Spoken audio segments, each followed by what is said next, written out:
Lok Sabha TV पर सभी दर्शकों का बहुत बहुत स्वागत है। मैं हूं दिलीप जगवानी। आइए खबरों का सिलसिला शुरू करते हैं। सबसे पहले नजर हेडलाइंस पर।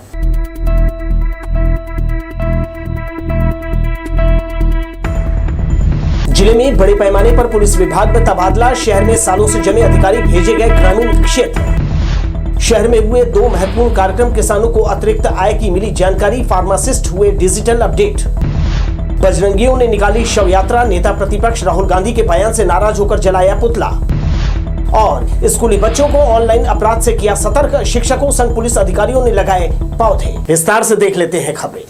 जिला पुलिस ने एक साथ 356 पुलिस कर्मियों का ट्रांसफर आदेश जारी किया है। आरक्षक और प्रधान आरक्षक जो कि लंबे समय से एक ही थाने में पदस्थ थे, पुलिस अधीक्षक ने ऐसे कर्मचारियों का तबादला किया है। ग्रामीण थानों में जमे कर्मियों को शहरी थानों में भेज दिया गया है। एसपी रजनेश सिंह ने कहा कि पुलिसिंग में कसावट लाने के लिए यह आदेश जारी किया है। इसके पूर्व अधिकतर थानेदारों का भी एसपी ने सर्जरी की थी। नया आपराधिक कानून 2023 को लेकर अधिकारी पुलिसिंग पर जोर दे रहे हैं। साथ ही विवेचना का स्तर सुधारने नए कानून में वैज्ञानिक साक्ष्य को ज्यादा महत्व दिया गया है। बड़े पैमाने पर हुए तबादले से थानों के कामकाज में कसावट आएगी। प्रभु श्री जगन्नाथ मंदिर में यात्रा की तैयारी जोरों पर है। रंग रोगन से मंदिर दमक रहा है। मौसी के घर को भी सजाया जा रहा है। 7 जुलाई को निकलने वाली यात्रा में सैकड़ों लोग शामिल होंगे। दोपहर 3 बजे यात्रा शहर का भ्रमण कर मौसी के घर पहुंचेगी। 7 जुलाई को जगन्नाथ मंदिर में भगवान की रथ यात्रा निकाली जाएगी। इसके पहले मंदिर प्रशासन यात्रा को देखते हुए प्रांगण को सजाने में लगा है। वहीं भगवान जगन्नाथ जी की यात्रा रविवार दोपहर शहर में भ्रमण के लिए निकाली जाएगी। हर साल की तरह इस साल भी इस यात्रा में बड़ी संख्या में श्रद्धालु शामिल होंगे। शहर के मुख्य मार्ग होते हुए रथ में बहन सुभद्रा और भाई बलभद्र के साथ सवार भगवान जगन्नाथ अपने मौसी के घर पहुंचेंगे। मौसी के घर को भी खूब सजाया जा रहा है। समूचे ब्रह्मांड में एकमात्र श्री जगन्नाथ महाप्रभु ऐसे भगवान हैं जो वर्ष में एक बार मंदिर से बाहर आकर अपने भक्तों को दर्शन देते हैं, जो प्रसाद के रूप में अपना आशीर्वाद प्रदान करते हैं। भगवान जगन्नाथ को बीमार अवस्था में दर्शन करने पर भक्तजनों को अति पुण्य का लाभ प्राप्त होता है। प्रभु की इस यात्रा को रथ यात्रा कहा जाता है। कैमरा पर्सन राजा खान के साथ विलोकेश श्रीवास्तव, लोकसभा टीवी, बिलासपुर। इधर स्वास्थ्य विभाग ने विद्यानगर स्थित शिव मंदिर में नेत्र पखवाड़े के दौरान शिविर लगाया है, जहां 2 दर्जन से अधिक मरीजों ने डॉक्टरों द्वारा दी जा रही निःशुल्क सेवा का लाभ उठाया। आंख से संबंधित विभिन्न परेशानियों का निदान पाने महिलाएं और बच्चे भी पहुंचे थे। स्वास्थ्य विभाग लोगों में जागरूकता लाने के लिए नेत्र पखवाड़ा मना रहा है। ये 6 जुलाई तक चलेगा। विभाग खासकर मोतियाबिंद की जांच कर रहा है। जांच के बाद मरीजों को बेहतर इलाज के लिए सिम्स और जिला अस्पताल जाने की सलाह दी गई है। सीएमएचओ के निर्देश पर शिविर में जांच, उपचार और दवाओं का निःशुल्क वितरण किया गया। विशेष रूप से मोतियाबिंद के मरीजों की तलाश की जा रही है ताकि ऐसे मरीजों का सरकारी अस्पतालों में इलाज कराया जा सके। आँख के सर्वेक्षण किया जा रहा है, जिसमें आँख से संबंधित सभी बीमारी और खास करके जो मोतियाबिंद हैं उन लोग के सर्वेक्षण के लिए, उनके जाँच के लिए और उनके उपचार के लिए सलाह के लिए यह शिविर लगाया गया है, जिसमें से 6 जुलाई तक पूरे बिलासपुर में जो शहरी क्षेत्र हैं उसमें शिविर लगा के लोगों को आँख के सुरक्षा के बारे में और उनकी बीमारी के बारे में जागरूक किया जा रहा है। जिनका भी मोतियाबिंद ऑपरेशन के लिए योग्य हैं उनको ऑपरेशन के लिए सलाह दे रहे हैं और स्वास्थ्य विभाग के सहयोग से जिला हॉस्पिटल सिम्स में ऑपरेशन के लिए सलाह दे के भेजा जा रहा है। वन विभाग बिलासपुर वन वृत्त स्तरीय किसान वृक्ष मित्र योजना कार्यशाला और कार्य प्रशिक्षण का आयोजन किया गया। कार्यक्रम में मुख्य रूप से सीसीएफ प्रभात मिश्रा, बिलासपुर वृत्त के डीएफओ, एसडीओ, वन्य अधिकारी सहित किसान बड़ी संख्या में मौजूद थे। वन एवं जलवायु परिवर्तन विभाग द्वारा गुरुवार को सक्रिय स्थित वन चेतना केंद्र में कार्यशाला का आयोजन किया गया। किसान वृक्ष मित्र योजना के संबंध में कार्यशाला में इसका प्रशिक्षण दिया गया। किसान वृक्ष मित्र योजना का उद्देश्य कृषकों और अन्य हितग्राहियों के निजी भूमि पर काट कर बेचने योग्य प्रजातियों के वृक्षों का रोपण कर सहयोगी संस्था और निजी कंपनियों के माध्यम से उत्पाद की वापस खरीदी करते हुए उनकी आय में बढ़ोतरी करना है। इस कार्यक्रम में बिलासपुर वन वृत्त के अंतर्गत वन मंडल के डीएफओ, एसडीओ और वन अधिकारी मौजूद रहे। प्रशिक्षण देने आए अधिकारियों ने इस योजना के बारे में किसान और उपस्थित अधिकारियों को विस्तार पूर्वक इसकी जानकारी दी। योजना अंतर्गत पात्र हितग्राहियों को अधिकतम 5 एकड़ भूमि पर 5000 पौधे निःशुल्क प्रदान किए जाएंगे और उनके रखरखाव के लिए जीवित प्रतिशत पौधों के आधार पर निर्धारित दर पर वित्तीय अनुदान दिया जाएगा। कल्चर, सागौन, मिलिया, dubia, clone, Nilgiri, tissue culture, बांस के पौधों का रोपण कर आर्थिक लाभ कैसे लिया जाए, इसके लिए पेपर मिल से आए विशेषज्ञों ने विस्तार से बताया। शासन की एक किसान वृक्ष मित्र योजना है और उसी के तहत ग्रामीणों को अधिक से अधिक पौधे लगाने, व्यापारिक उद्देश्य से अधिक पौधे लगाने का प्रोग्राम है। किसान वृक्ष मित्र योजना में बेसिकली जो है नीलगिरी और सागौन क्लोन प्रजाति के पौधों का, जिनका क्लोन आसानी से तैयार हुआ है, उनका रोपण किया जाएगा। और क्लोन ऐसी प्रजातियों का इसलिए चयन किया कि जिसमें अधिक जल्दी से जल्दी वृद्धि आए और ग्रामीणों को ज़्यादा से ज़्यादा उसमें उनकी आय अर्जित हो सके। हितग्राहियों को वन विभाग की ओर से पौधा और पौधों पर आने वाली लागत राशि की जानकारी दी गई। बताया कि पौधा जीवित होने पर रोपण के दूसरे और तीसरे वर्ष के हितग्राहियों को पौधों की सुरक्षा, खाद, देखरेख के लिए अनुदान राशि का प्रावधान किया है। पौधा वृक्ष बनने के बाद नीलगिरी और बांस पेपर मिल को बेचा जा सकता है। इसके लिए वे हितग्राहियों के साथ MOU करेंगे। इस अवसर पर बिलासपुर वन वृत्त के वन मंडलाधिकारी, उप वन मंडलाधिकारी समेत किसान बड़ी संख्या में उपस्थित थे। लोकसभा टीवी के लिए कैमरामैन जय साहू के साथ भूपेंद्र राठौर की रिपोर्ट।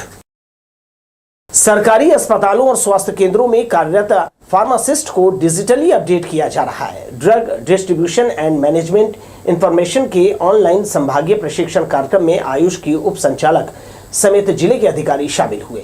3 दिवसीय प्रशिक्षण कोनी के पॉलिटेक्निक कॉलेज में चलाया जा रहा है। आयुष मंत्रालय डिजिटल तकनीक को शामिल कर बेहतर स्वास्थ्य देखभाल, चिकित्सा सेवा, अनुसंधान और दस्तावेज संकलन की दिशा में आगे बढ़ रहा है। छत्तीसगढ़ में सरकारी अस्पतालों में दवाइयों का डिजिटल प्रबंधन को बढ़ावा दिया जा रहा है। इसके लिए फार्मासिस्ट को प्रशिक्षण दिया गया। 3 दिवसीय प्रशिक्षण कार्यक्रम कोनी के शासकीय पॉलिटेक्निक कॉलेज में चलाया जा रहा है। पहले दिन आयुष विभाग की उप संचालक डॉक्टर AC किरण तिग्गा ने ऑनलाइन की आवश्यकता और इसके रखरखाव की जानकारी दी। बताया कि CGMSC द्वारा संचालित ऑनलाइन प्रणाली को समझने से उनका काम आसान हो जाएगा। हम हमारी जो औषधि का वितरण है, जो हमारे जिला स्तर पे होती है, हमारे स्टेट से आके हमारे संस्था लेवल तक जो हमारी मेडिसिन जाती है, उसको हम लोग अपडेट अब डिजिटलाइजेशन के माध्यम से हो रहे हैं, ताकि ऑनलाइन सारी चीज़ें आपको दिखे कि आपकी संस्था में कितनी मेडिसिन उपलब्ध है, क्या मेडिसिन उपलब्ध है और कितनी उसकी आवश्यकता है। तो ये हम ऑनलाइन स्टेट से भी देख सकते हैं, आपकी संस्था में दिख जाती है कि आपने कितने अपने मेडिसिन को यूज़ किया हुआ है। इस मौके पर CGMSC के तकनीकी अधिकारियों ने ऑनलाइन परिचालन के तौर तरीकों की जानकारी दी। आपूर्ति और खपत का किस तरह से संधारण कर सकते हैं, समय रहते दवाइयों की कमी त्वरित रूप से पूरी की जा सकती है। आयुष के जिला आयुर्वेद अधिकारी डॉक्टर यशपाल सिंह ध्रुव ने बताया कि फार्मासिस्ट को अपडेट किया जा रहा है, जिससे जिला अस्पताल, सामुदायिक स्वास्थ्य केंद्र और प्राथमिक स्वास्थ्य केंद्रों में सभी प्रकार की दवाइयों की उपलब्धता हर समय बनी रहे। आयुष विभाग के द्वारा ये जो है DPDIMS Tier 4 के संबंध में जो है ये समस्त फार्मासिस्ट विभिन्न जिलों से रायगढ़, गौरेला पेंडा मरवाही, कोरबा, जांजगीर चांपा और बिलासपुर और मुंगेली, इन सभी फार्मासिस्टों को जो है औषधि के संबंध में, औषधि आप व्यय कैसे करेंगे, आपका स्टॉक में, स्टोर में आपका जो है कैसे संधारण होगा, उस संबंध में इनके जो है 3 दिवसीय प्रशिक्षण दिया जा रहा है। इसमें संचालक लेवल पे उप संचालक madam doctor AC Kiran Tigga madam, CGMSC से डॉक्टर राम पटेल जी आए हुए हैं और CGMSC AYUSH nodal doctor Gadadhar Panda ji आए हुए हैं, सहायक संचालक डॉक्टर परमानंद सोनकर जी आए हुए हैं। ये पूरी रायपुर आयुष की टीम आई हुई है और 3 दिनों तक लगातार इनको जो हैंड्स ऑन कंप्यूटर के द्वारा जो है हैंड्स ऑन इनको जो ट्रेनिंग दिया जाएगा और निश्चित रूप से इससे ये आम जनता के फायदा होगा। Drug distribution and management information की ऑनलाइन तकनीक के बारे में बताया गया। इन जानकारियों को सभी फार्मासिस्ट ने जानकर इसे अपने नोटबुक में अंकित किया। कार्यक्रम के इस पहले चरण में 200 से अधिक फार्मासिस्ट ने भाग लिया। कैमरामैन सतीश साहू के साथ दिलीप जगवानी, लोकसभा टीवी, बिलासपुर। संसद के भीतर बयानबाजी का असर पिछले एक सप्ताह से पूरे देश में अपना असर दिखा रहा है। नेता प्रतिपक्ष राहुल गांधी के भाषण को हिंदू विरोधी करार देते हुए बजरंग दल ने इसका कड़ा विरोध किया है। गुरुवार को सदस्यों ने नारेबाजी करते हुए प्रतीकात्मक शव यात्रा निकाली। बजरंगियों ने कहा, हिंदू विरोधियों को वो बर्दाश्त नहीं करेंगे। बड़ी संख्या में शामिल सदस्यों ने नेहरू चौक पहुंचकर पुतला दहन किया। नियमितीकरण के लिए नगर निगम से भेजी गई file town and country planning कार्यालय में जाकर ठंडे बस्ते में डाल दी गई है। दरअसल कांग्रेस सरकार ने अवैध निर्माण के नियमितीकरण को लेकर लोगों से आवेदन मंगाए थे, जिसे बनाए गए नियम के तहत नियमित किया जा रहा था। सरकार बदलने के बाद कई फाइलें अटक गई। अब आवास और पर्यावरण विभाग से पूर्व सरकार के समय बने नियम को लेकर अभिमत मांगा गया है। इसके मद्देनजर व्यावसायिक प्रयोजन की अधिकतर फाइलें टाउन एंड कंट्री कार्यालय में डंप है। बड़ी उम्मीद लगाए लोगों ने नियमितीकरण के लिए आवेदन किया था, जिसके सामने अब नया नियम आड़े आ रहा है। दर्शकों, आइए हेडलाइंस पर एक बार फिर से नजर।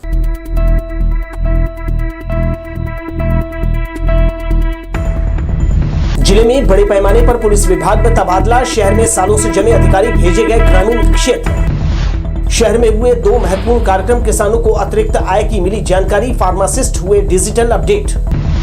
बजरंगियों ने निकाली शव यात्रा। नेता प्रतिपक्ष राहुल गांधी के बयान से नाराज होकर जलाया पुतला। और स्कूली बच्चों को ऑनलाइन अपराध से किया सतर्क। शिक्षकों संग पुलिस अधिकारियों ने लगाए पौधे। तो ये थी हेडलाइंस। सामुदायिक पुलिसिंग को लेकर चेतना अभियान चलाया जा रहा है। गुरुवार को बहतराई स्थित शासकीय उच्चतर माध्यमिक शाला में पौधारोपण के साथ साइबर की पाठशाला का आयोजन किया गया। इस दौरान अतिरिक्त पुलिस अधीक्षक शहर, एडिशनल एसपी ट्रैफिक सहित सामाजिक संस्था के सदस्य मौजूद रहे। अपराध के प्रति लोगों को जागरूक करने पुलिस चेतना अभियान चला रही है। वहीं साइबर फ्रॉड के बढ़ते मामलों की रोकथाम के लिए साइबर की पाठशाला भी लगाई जा रही है। गुरुवार को शासकीय उच्चतर माध्यमिक शाला बहतराई में विभिन्न कार्यक्रमों का आयोजन किया गया। यहां स्कूली छात्र छात्राओं को विभिन्न अपराध को लेकर जागरूक किया गया। इसके साथ ही बढ़ रहे साइबर क्राइम के मामलों की भी यहां जानकारी दी गई एवं उससे बचने और सतर्क रहने बताया गया। इस दौरान सामाजिक संस्था के द्वारा बच्चों को स्कूल सामग्री का वितरण भी किया गया। आज शासकीय उच्चतर माध्यमिक शाला बहतराई में एक वृक्षारोपण एवं स्कूल सामग्री वितरण का कार्यक्रम भी था साथ में। और हम लोग जो है यहाँ एक साइबर की पाठशाला भी हमने लगाई थी, जिसमें बच्चों को साइबर फ्रॉड से बचने के लिए और कैसे यातायात के नियमों का पालन करें और साथ ही वृक्षारोपण के बारे में जानकारी दी गई है। स्कूल प्रबंधन के द्वारा पौधारोपण का भी कार्यक्रम रखा गया था। पुलिस अधिकारियों की मौजूदगी में पौधारोपण किया गया। चेतना कार्यक्रम के दौरान स्कूली बच्चों को कानून से जुड़ी जानकारी दी गई। साथ में उनके फ्यूचर को लेकर भी पुलिस अधिकारियों ने उनसे आवश्यक जानकारी साझा की। कैमरा पर्सन जय साहू के साथ आशीष मौर्य, लोकसभा टीवी, बिलासपुर। शादी का झांसा देकर युवती के साथ दुष्कर्म करने वाले आरोपी को सरकंडा पुलिस ने गिरफ्तार किया है। आरोपी सुमित साहू चिंगराजपारा का रहने वाला है। कॉलेज में पढ़ने के दौरान उसकी जान पहचान युवती से हुई थी। धीरे धीरे ये दोस्ती प्यार में बदल गई। युवक ने उसे शादी करने का झांसा देकर लगातार अनाचार किया। मामले में युवती की रिपोर्ट पर आरोपी के खिलाफ नए कानून के तहत बलात्कार का मामला दर्ज कर कार्यवाही की गई है। आरोपी युवक जोमेटो में डिलीवरी बॉय का काम करता था। कॉलेज में जब मिले थे लोग सीएम यहाँ पे अपना साइंस कॉलेज पे, तो उसी दौरान इन लोग की जान पहचान हुई थी और इंस्टाग्राम के द्वारा बातचीत होते होते इन लोगों की दोस्ती यारी हो गई। फिर लड़के के साथ उनका कमिटमेंट हुआ कि शादी करूँगा करके। फिर उसके कुछ दिन बाद वो उससे मुकरने लगा। उसी पे क्षुब्ध होकर लड़कियाँ थाना आके आरोपी के खिलाफ FIR दर्ज कराया, जिस पे FIR कर विधिवत कार्रवाई किया जा रहा है। सीपत मुख्य मार्ग में भारी वाहनों की आवाजाही से दोपहिया चालक सहमे रहते हैं। बारिश के दिनों में हादसे की आशंका और भी बढ़ जाती है। खनिज और अन्य सामान से भरे बड़े वाहन तेज रफ्तार दौड़ते हैं। इन पर लगाम कसने यातायात विभाग ध्यान नहीं दे रहा। मोपका लगरा से होते हुए सीपत तक दिन भर में सैकड़ों भारी वाहन गुजरते हैं। इससे उड़ती धूल और दुर्घटना की आशंका से स्थानीय लोग भयभीत रहते हैं। बारिश के कारण जोनल स्टेशन के हावड़ा छोर पर बाउंड्री वॉल का एक हिस्सा गिर गया। दरअसल पेड़ की जड़ कमजोर होने के कारण ये एक तरफ झुक गया। दबाव पड़ने की वजह से बाउंड्री वॉल धराशायी हुआ। मानसून आ चुका है, लगातार वर्षा हो रही है। इसकी वजह से जनजीवन प्रभावित हुआ है। अब बरसात का असर कमजोर मकान और दूसरे निर्माण पर होने लगा है। रेलवे स्टेशन के जिस हिस्से में बाउंड्री वॉल गिरा है वह हावड़ा छोर पर OHE विभाग का है। यह बाउंड्री इसके ठीक पीछे है। बाउंड्री वॉल के सामने सड़क से लोग चुचुहिया पारा bridge, Shankar Nagar, RPF colony, बुधवारी बाजार जाया करते हैं। हालांकि बाउंड्री वॉल की ऊंचाई अधिक नहीं है, इसलिए मलबा सड़क तक नहीं फैला। यदि सड़क तक पहुंचता तो दुर्घटना हो सकती थी। हालांकि खतरा अभी पूरी तरह टला नहीं है। बताया गया है कि बाउंड्री से लगा एक वृक्ष है। बरसात के कारण इसके जड़ की पकड़ कमजोर हो गई और यह बाउंड्री वॉल पर दबाव पड़ने से बाउंड्री वॉल का एक पूरा हिस्सा भरभरा कर गिर गया। पेड़ अभी भी एक तरफ झुका है। यह गिरता है तो राहगीर को चोट आ सकती है। इसके बाद भी रेलवे का संबंधित विभाग ध्यान नहीं दे रहा है। कैमरा पर्सन जय साहू के साथ Bhupendra Singh Rathore, Lok Sabha TV, Bilaspur.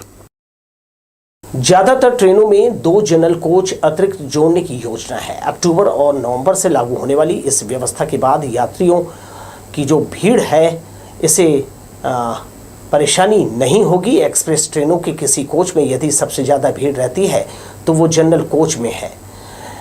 LHB coach से चलाई जाने वाली ट्रेनों के जनरल कोच में 100 सीटें और स्लीपर में 80 बर्थ होते हैं। सबसे अच्छी बात यह है कि सुविधा उपलब्ध कराई जा रही है। जब ट्रेनों की भीड़ का अतिरिक्त दबाव होता है, मतलब अक्टूबर और नवंबर महीने में त्योहारी सीजन के समय इसका दबाव बढ़ जाता है। बिलासपुर रेल मंडल के 14 ट्रेनों में ये सुविधा यात्रियों को मिलने जा रही है, जिससे कुछ हद तक भीड़ पर नियंत्रण पाया जा सकता है। रेलवे प्रशासन द्वारा पार्सल कार्यालय में रखे हुए असंबद्ध और गैर सुपुर्द उपयोगी सामानों की खुली नीलामी समय समय पर की जाती है।